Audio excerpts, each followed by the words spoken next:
So hi friends, welcome to Funky Labs. और आज जो एक टॉपिक है वो एक न्यू कंटेंट में है and that's for fun facts. तो ये जो फन फैक्ट्स हैं ये एक ऐसे पर्टिकुलर टॉपिक पे होते हैं। तो this topic is all about our body और भी बहुत जो हमारी डिजीजेज एंड और many things. So let's start. तो फर्स्ट जो हमारा फन फैक्ट का जो क्वेश्चन है, एक मिनट मैं ये भी बता दूँ इससे पहले मैं आपको फन फैक्ट शुरू करूँ। लाइक सब्सक्राइब और शेयर कर देना अपनी फ्रेंड्स एंड फैमिली के साथ। फिर शुरू करते हैं। 1 2 3 गो। तो इसमें मैं कुछ क्वेश्चंस बोलूँगी और उसका आंसर मैं ही करूँगी। दोस्तों इसमें एक ट्विस्ट है, मतलब आप आंसर नहीं करोगे ना, आप क्वेश्चंस बताओगे। I will tell you the questions and I will tell the answer. और हो सकता है आपके वही क्वेश्चंस क्लियर हो जाए। तो शुरू करते हैं। तो first, when do I need to wear spectacles? Spectacles mean जो चश्मे होते हैं। आपने देखा ना बहुत सारे लोग चश्मे पहनते हैं, क्यों, उनको कब ज़रूरत पड़ती है चश्मे के लिए? When you have a trouble seeing clearly. मान लो एक दिन आपका ऐसा हो जाए, आपकी मम्मा कहती है बेटा जाओ शक्कर लेके आओ, आपको बहुत ही ब्लर ब्लर दिख रहा हो, आपको कुछ दिख नहीं रहा हो, आपने शक्कर की जगह चाय पत्ती निकाल ली। ये हो सकता है। या आप पढ़ रहे हो और आपको क्लियरली दिखाई नहीं दे रहा है। लोग दूसरे मैंने अपने ग्रैंडफादर से पूछा था कि उन्होंने कहते हैं ना दूर का चश्मा पास का चश्मा, तो होता क्या है? स्पेशली उन्होंने बताया दूर का चश्मा पास का चश्मा दो वेज होते हैं स्पेक्टिकल्स के। जिनको दूर को देखने की प्रॉब्लम होती है उनके लिए देते हैं कि दूर का चश्मा, और जिनको पास में देखने के लिए प्रॉब्लम होती है उनको कहते हैं पास का चश्मा पहना है। और किन्हीं को दोनों में ही देखने में प्रॉब्लम होती है तो उनके लिए एक अलग लेंस होता है। तो इन तीनों के लिए एक अलग लेंस होता है। Okay, so everyone eyes are little different. तो हम सबकी आइज़ ना बहुत डिफरेंट होती है। किसी की जो आई बॉल्स होंगी वो ग्रीन होगी, या किसी की ब्लैक होगी, या किसी की ब्राउन होगी। आई बॉल्स भी नहीं हो सकता हम सबकी सेम। आई लैशेस का इफ़ेक्ट या आई का शेप सब कुछ डिफरेंट होता है। अब the way they work and how well they see. अब हो सकता है मेरी जो आइज़ काम करती है वो एक अलग तरीके से काम करती हो, और मेरी जो दोस्त की आई काम करती है वो अलग तरीके से काम करती है। डिफरेंट प्रोसेसेस हो सकते हैं। Sometimes all the parts of the eye do not work the way they want. तो कभी कभार क्या होता है, मुझे हंसी पता नहीं क्यों आ रही है पर आ रही है। तो sometimes all the parts of the eye do not want work but they have to work. मतलब कभी कभार उनको भी रेस्ट चाहिए होती है, पर हम लोग उनको इतना प्रेशर देते हैं। और इसका मेन रीज़न कुछ लोग कहते हैं भाई टीवी के वजह से लगा है, भाई इसकी TV. No, that is one of the reason. दूसरी रीज़न होती है जीन्स। अब आपको लगा ये जीन्स क्या होता है? फर्स्ट मैं आपको पहले टीवी का बताती हूँ। गाइस, टीवी का जो रीज़न होता है बहुत कम लोगों के साथ होता है, क्योंकि एज़ पर हमें पता है कि हमारे मोबाइल से या हमारे टीवी से बहुत ही ज़्यादा अल्ट्रावायलेट रेजेस निकलती, बहुत हार्मफुल रेजेस निकलती हैं। लोग कहते हैं वो हमारे बॉडी पार्ट्स में भी इफेक्ट करती है। अगर मैं अपने मोबाइल को, जैसे मैं रात को सो रही हूँ, मैंने अपने ब्रेन के पास पूरा टाइम रखा गया, मतलब हम लोग रात को 8 आवर्स तो सोते हैं। तो अगर मैंने उस पूरे 8 आवर्स अपने ब्रेन के पास वो रखा, तो मेरा ब्रेन, अगर मैं इसको हर रोज़ सोती हूँ, मेरा ब्रेन में कुछ इफेक्ट हो सकता है। It could be a severe damage. तो इसलिए लोग कहते हैं कि अपने मोबाइल को दूर रखा करो। मीन्स अगर वो आपके बॉडी पार्ट्स को हार्म कर सकता है तो आइज़ में, तो आइज़ आपकी मोबाइल यूज़ ही करती है, देखो वो कितना हार्म कर सकता है। तो ये तो चलो एक रीज़न हुआ टीवी और इसकी वजह से। पर मैं बोल दूँ गाइस, हर चीज़ के भी चश्मा होता है उसके टीवी और मोबाइल से नहीं लगता है। दूसरा रीज़न है जीन्स। फॉर एग्जाम्पल, जिस बच्चे को चश्मा लगा है, अगर उसके मदर फादर को भी चश्मा लगा है तो that could be genes. Genes means, मान लो फॉर एग्जाम्पल कुछ ऐसी आदतें नहीं होती जो मदर फादर में होती है वो बच्चों में भी होती है। तो दैट्स वाई सिंपली अगर मैं बोलूँ कि मेरे मदर फादर में एक आदत है कि दे आर ऑनेस्ट, तो आई एम ऑल्सो ऑनेस्ट। वो मेरे बाय बर्थ आदत है, because my mother father are like that. तो same is with the spectacles and these, क्या कहते हैं,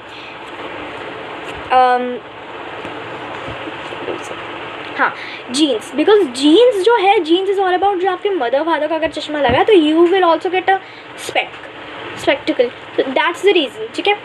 अब ये तो चलो हमारे 2 रीज़न थे, और एक और रीज़न होता है, that's something in your eye infection भी हो सकता है वो, and many reasons are there. So we wear spectacles that help us see more clearly. अब दोस्तों हमारा जो नेक्स्ट है वो है pocket fact. The eyes of famous scientist Albert Einstein are still preserved in a safe box in New York city even after 60 years of death. Means उनकी eyes को इतना महत्वपूर्ण माना गया है कि उनकी आइज़ अभी भी एक बॉक्स में स्टोर करी गई है उनके मरने के बाद भी। इन न्यूयॉर्क सिटी, और उनको अभी 60 ईयर्स हो गए होंगे, एक्चुअली 60 ईयर्स नहीं 65 ईयर्स हो गए होंगे आई थिंक। अब ना, अब होता क्या है मैं आपको बताती हूँ। When do I have conjunctivitis, अब ये होता क्या है कॉन्जुकेटिव्स, ये भी मैं समझाऊंगी। इफ़ द कॉन्जुकेटिव, अब what is the lining of the eyelid and white of the eye, जो हमारी आई लाइनिंग होती है ना आईलिड की, आप देख सकते हैं ये, और हमारी जो वाइट पार्ट होती है आई की, वो get sore red and watery. जब आपने देखा ना, चलो ये तो टेम्परेरी होता है, दैट्स नॉट कॉन्जुकेटिव्स। आपने देखा होगा आप बहुत देर मोबाइल पे टाइम स्पेंड करते हो और आपकी आँखें ना लाल हो जाती है, आपकी मोस्टली वो वाइट पार्ट से लाल होती है कि आपके आईबॉल में तो दिखती नहीं है, वो क्यों लाल होती हैं। और ये तो चलो टेम्परेरी होता है, वो आप दूसरे दिन सोओगे तो आपकी वो निकल जाएगी, पर ये एक कॉन्जुकेटिव आई प्रॉब्लम, ये एक होता है जिनकी टेम्पररी नहीं होती है वो। So mostly it is caused by viral और bacterial infection. It can also be caused by allergies, hay fever, chlorine from swimming in pool water, and sometimes it is a side effect of illness like measles। तो इसका मतलब इन्होंने ये बताया कि ये allergy से हो सकता है, फीवर से हो सकता है, जो क्लोरीन होता है जो स्विमिंग पूल के नहीं इंसेक्ट्स को मारने के लिए होता है उनके लिए हो सकता है, और भी बहुत सारी चीज़ों के लिए। इन्होंने ये भी बोला sometimes side effects of illness, बहुत सारी बीमारियाँ होती हैं जैसे मीज़ल्स और बहुत कुछ। तो ये तो हमारे चलो कॉन्जुकेटिव्स की बारी में हो गई। अब गाइस चलो ये हमने कुछ आइज़ के बारे में जाना। अब जो हमारा नेक्स्ट टॉपिक है दैट इज़ अबाउट टीथ। ना टीथ, आप स्पेशली टीथ में होता क्या है, when were my first teeth visible, जब आप छोटे थे तो आपके फर्स्ट टीथ कब विजिबल थे। स्पेशली ये क्वेश्चन बहुत सारे लोगों को होता होगा और एक बार मुझे भी था, पर इसको पढ़ने के बाद मुझे कम हुआ, तो देखते हैं। तो your teeth were not visible from the day you were born. Okay, जब आपने अपने छोटे भाई बहन, या अगर आपका भाई बहन ना हो, कज़न या आपका कज़न ना हो, तो आपने अपने किसी अगर छोटी बेबी को देखा होगा बहुत लेते तो आप उसके ना दांत नहीं होते होंगे क्योंकि जब वो बॉर्न हुआ होता है। पर although you had the beginnings of it first teeth even before you were born, पर अंदर आपके टीथ का प्रोसेस शुरू हो गया था, प्रोसेस टीथ आने का, ठीक है। They were not visible until you were about 6 to 12 months old। 6 to 12 months के बीच में या उसके बाद से बच्चे का नीचे का टूथ एक निकलता है। आप देखो, आप जैसे ही आप बड़े हो तो आपको सारे टीथ आ जाते हैं। After your first tooth broke through more and more teeth begin to appear. तो धीरे धीरे जैसे आपका नीचे का टीथ आया तो आपके धीरे धीरे ऊपर के टीथ आते हैं, और फिर जब आप धीरे धीरे बड़े होते तो आपके जो मिल्क टीथ होते हैं आपके बचपन में आते हैं वो टूट जाते हैं। Okay, now next pocket fact. The first toothbrush was invented in the year 1770 by William Aedes in England. तो ये जो फर्स्ट टूथब्रश था वो 1770 में आया था, जो बनाया गया था विलियम एडिस जो इंग्लैंड में था। अब now when does the dentist remove the wisdom teeth. अब विजडम टीथ मीन्स ये, ठीक है।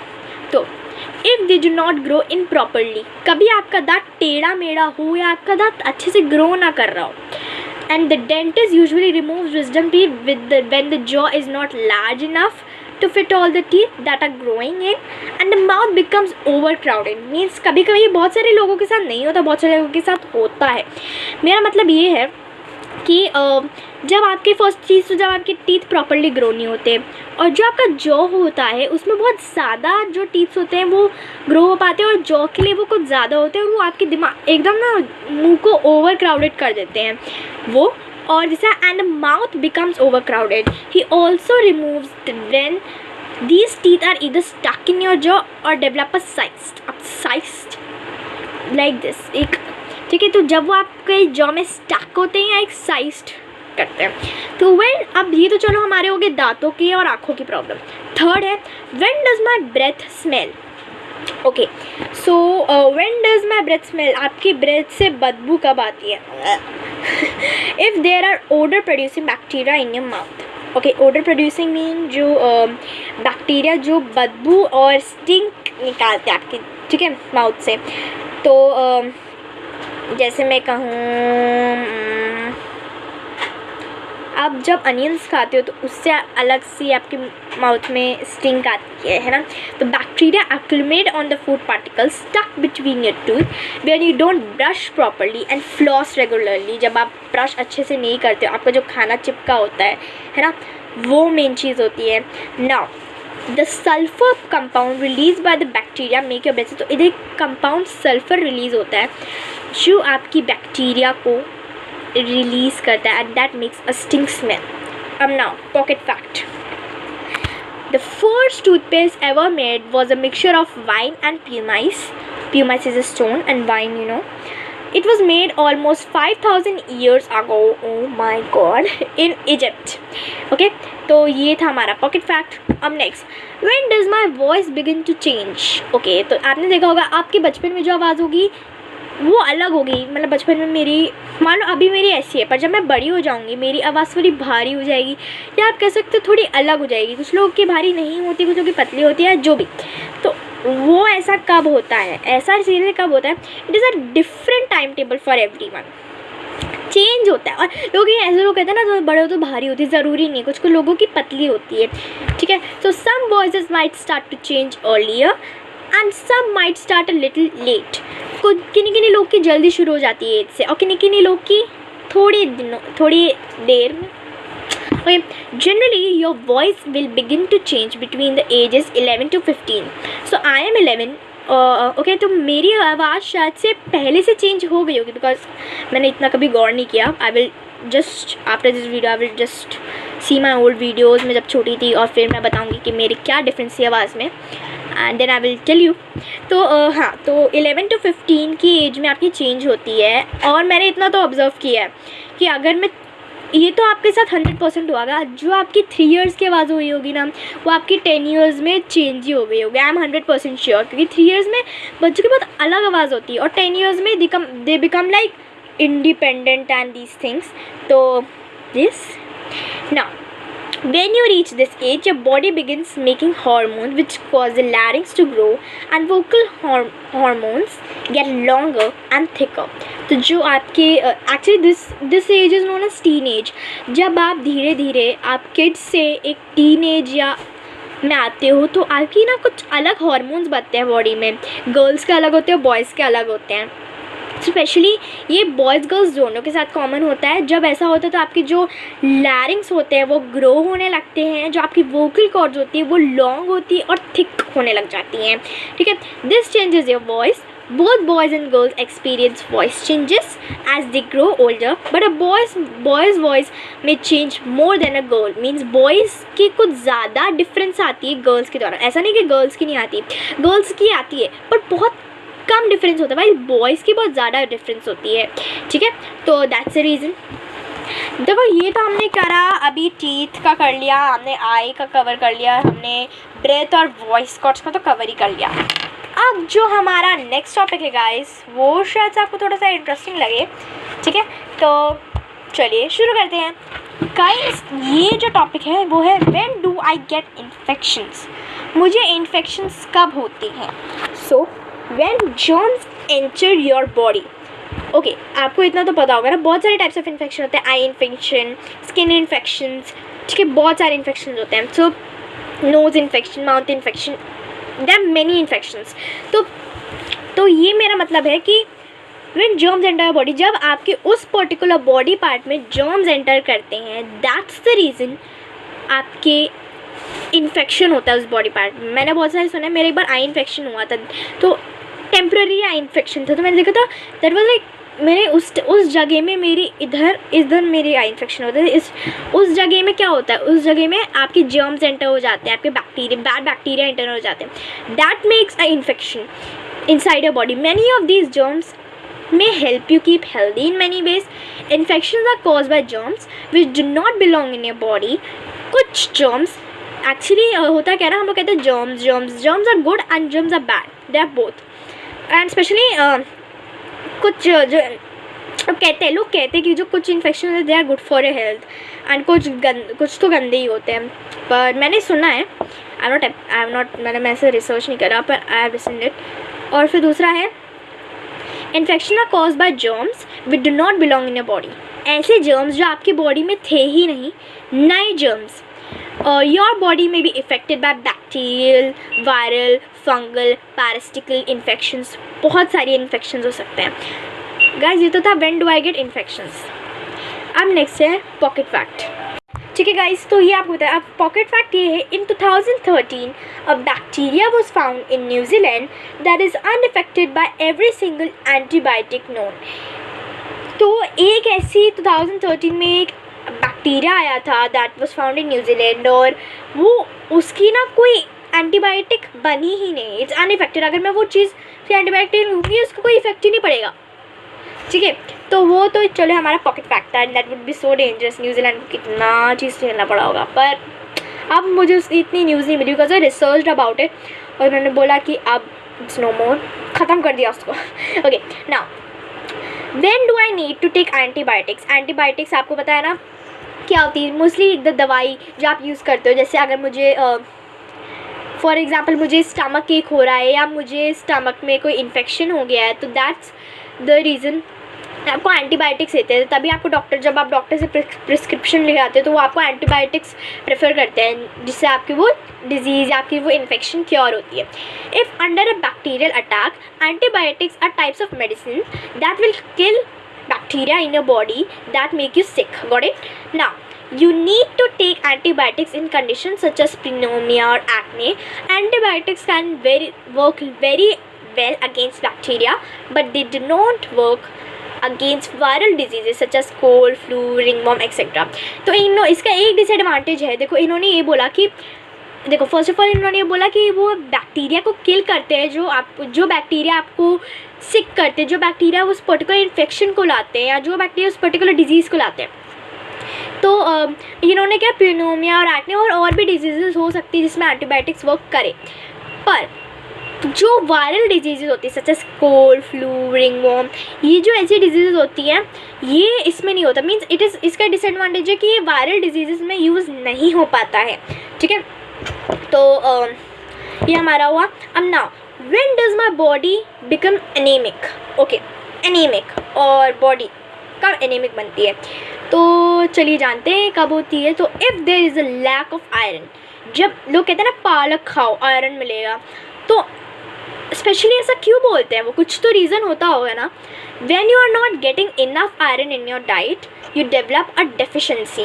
जब आपको आयरन की कमी होती है, तो जैसे कि किन लोगों को विटामिन सी की कमी होती है, किन लोगों को विटामिन डी की कमी होती है, विटामिन ए और बहुत सारी कमियाँ होती है, किन लोगों को कैल्शियम की कमी होती है, तो जिनको आयरन की कमी होती है, develop a deficiency. This means that your body can not make haemoglobin, so it makes a fewer red blood cells. और गाइस जब आपके यहाँ कम ब्लड सेल्स होती है तो आपकी बॉडी में बहुत सारी प्रॉब्लम्स हो सकती हैं। मैं आपको डरा नहीं रही हूँ, पर या this is a normal thing, because red blood cell वो हमारी बहुत हेल्प करती है। जैसे आपकी कभी चोट लग जाती है तो आपकी जो खरोच होती है, हमने देखा वो 2 दिन के बाद ठीक हो जाती है, आपकी वापस स्किन आ जाती है। दैट्स कॉल्ड प्लेटलेट्स, और प्लेटलेट्स की वजह उसमें रेड ब्लड सेल्स होती है, वो उसको क्योर करने में मदद करती हैं। आपकी कहीं अंदर इंटरनल खून आ रहा होता है तो रेड ब्लड सेल्स हेल्प करती है, और बहुत भी चीज़ें। और एक और चीज़, वो ऑक्सीजन भी सेंड करती है आपके हर बॉडी पार्ट को, that's the main point. And when you are anaemic, less oxygen reach, as you know, the cells are tissues which affect the working of your body. तो it's very important guys, you should take iron. अगर मुझे भी लगता है कि मुझे भी पालक नहीं पसंद, I also don't like green vegetables, पर गाइज अगर आपको नहीं पसंद तो मैं आपको एक टिप दूँ, आप ना खुद की एक डिश बनाओ, वो भी आयरन वाली। उसमें जिन लोगों को खट्टा पसंद है तो आप एक खट्टी डिश बनाओ, जिन लोगों को मीठा पसंद है उसकी मीठी, पर just try to eat it twice in a week कम से कम, because if you are anemic और इफ़ यू आपकी कोई भी डिफिशिएंसी होती है ना आयरन की, you get lot of treatments, injection लगाना। वैसे अच्छा तो आप वो घर में ही ट्रीटमेंट कर लो ना, है ना, डॉक्टर से कौन इंजेक्शन लेता है। इसलिए ना पॉकेट फैक्ट, तो pocket fact is your body has enough iron in it to make a 3 inch long iron nail. मेरी आंखें खुल गई हैं सीरियसली। मीन्स हमारे बॉडी में इतना आयरन होता है, वैसे होता तो है क्योंकि वो एक 3 इंच आयरन लॉन्ग नेल लगाया, अपने नेल इतना तो होता है, पर 3 inch, oh my God, but that's a good pocket fact and it's interesting. Now when does a heart murmur occur? Heart murmur, Okay, I don't know. A heart murmur is a whooshing sounds between your heartbeats, like psh, psh, psh, lub dub. So actually मैं जब मैं 5th class में थी ना, मैंने देखा था कि ऐसे उसकी साउंड होती है लब डब पॉज, लब डब पॉज, लब डब पॉज, लब डब पॉज, लब डब पॉज, लब डब पॉज, लब डब पॉज, लब डब पॉज। तो मैं यहाँ कह रही थी लब डब पॉज, जो आपकी साउंड आती है हार्ट की, वो मैंने सीखी थी। I was in class 5th और I was in class 5th। मेरी टीचर ने बताया था कि गाइज जो हमारी जो आवाज़ होती है हार्ट की, जैसे लब डब पॉज, लब डब, एक रुकता है फिर पॉज, लब डब पॉज, लब डब पॉज, लब dub, and it works so fast कि आपको पॉज का महसूस ही नहीं होता है वो कब पॉज होता है। That's a very good reason. Okay, the whoosh is a noise that blood makes as it flows through the heart. ठीक है, तो वो नॉइज़ ब्लड यूज़ करता है, बनाता है जब वो ब्लड जाता है हार्ट को, उसका फ्लो होता है हार्ट में। And abnormal heart murmur can develop if the heart has a hole, a leak in the valve, और if the valve doesn't not open in all the way. तो heart murmur एक disease होती है, या disease तो नहीं actually, it's like जब heart murmur तब होता है जब आपकी आवाज़ नॉर्मल नहीं होती। इट्स लाइक लब डब पॉज, लब डब पॉज, लब डब पॉज। अभी हम एक काम करते हैं, मैं आपको कुछ सेकेंड्स देती हूँ, अपने हार्ट में रखो, आपको एक आवाज़ सुनाई देगी, है ना, लब डब पॉज, लब डब पॉज। और आपने देखा होगा कि हमारी ना पल्स चेक करी जाती है थंब के नीचे वाले पार्ट में। ठीक है, तो वो क्यों चेक करी जाती है आपको पता है? फॉर पल्स, वो भी उसमें भी आवाज़ आती है। आप कभी गौर रखना, अपने इधर थंब रख के यू जस्ट सी, आपको उसमें भी आएगी आवाज़। So just check now. और नेक्स्ट है, हाँ, तो मैं क्या कह रही थी कि हार्ट मर्मर कब होता है? जब हार्ट हैज़ अ होल, एक होल होता है, और लीक इन द वाल्व, जब एक लीक होता है उसकी वाल्व में। तो ये कुछ रीज़न होते हैं जब हमें हार्ट मर्मर आता है। तो गाइस, अगर आपको मेरी वीडियो अच्छी लगी तो लाइक, सब्सक्राइब और शेयर कर दीजिएगा अपनी फ्रेंड्स एंड फैमिली के साथ, और बेल आइकन दबा दीजिएगा जिससे आपको मेरी वीडियो की नोटिफिकेशन मिले। टिल देन बाय बाय, फिर मैं लौटूंगी इंटरेस्टिंग टॉपिक्स के साथ।